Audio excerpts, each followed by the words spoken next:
Welcome back. You're still watching NTV at One with me, Sandra Twinobdio. Now today, Uganda joins the rest of the planet to mark World Refugee Day under the theme, Every Action Counts.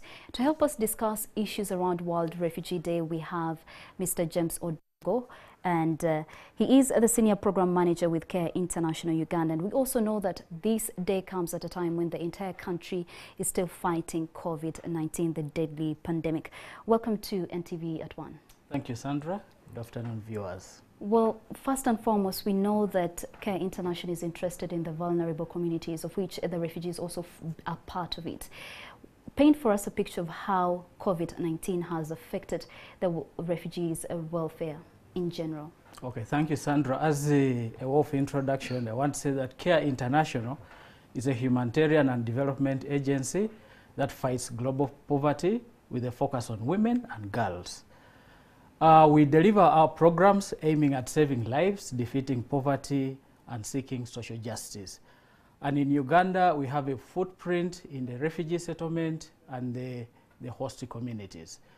In regard to our programming for the refugees, we have been having women economic programs, basically responding to the DRC refugee crisis, hosting refugees in southwestern, that is Changwali and Chaka, and also responding to the South Sudanese refugee influx in West Nile, that is in settlements of Bidibidi, Rhino, Jumani, Omugo, and Invepi.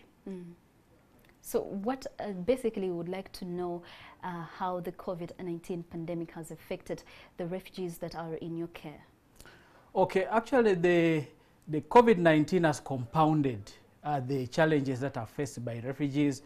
For instance, there is currently a water crisis, given the background that one of the preventive measures is regular hand washing.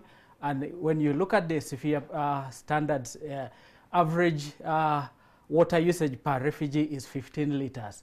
So there has been increased demand for water in the settlement, and because of limited supply of water in the refugee settlement, this has actually worsened the burden of women, especially trekking long distances to collect water and also fend for the families.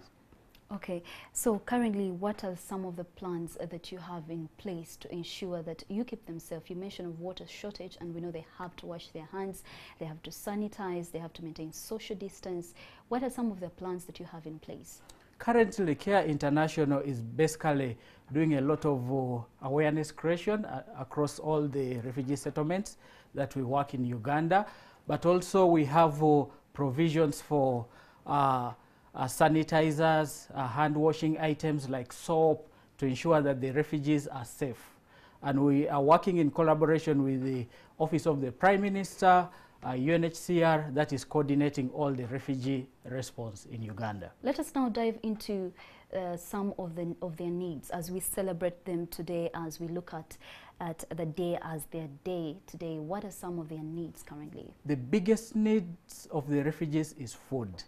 And actually, if you listened into stories from the UN community, there's been a cut, 30% cut on the food ratios that the refugee population has been receiving. So that is likely to even worsen the burden and also cause hunger among the refugee community, especially women and children. So we see cases of malnutrition likely to occur among the refugee population in Uganda. All right, thank you so much, Mr. James Odongo, for joining us on NTV at One and giving us some thoughts on the World Refugee Day. We do continue to hope that as Care International, your services that cater for the refugees can be delivered and supported by all stakeholders in the country.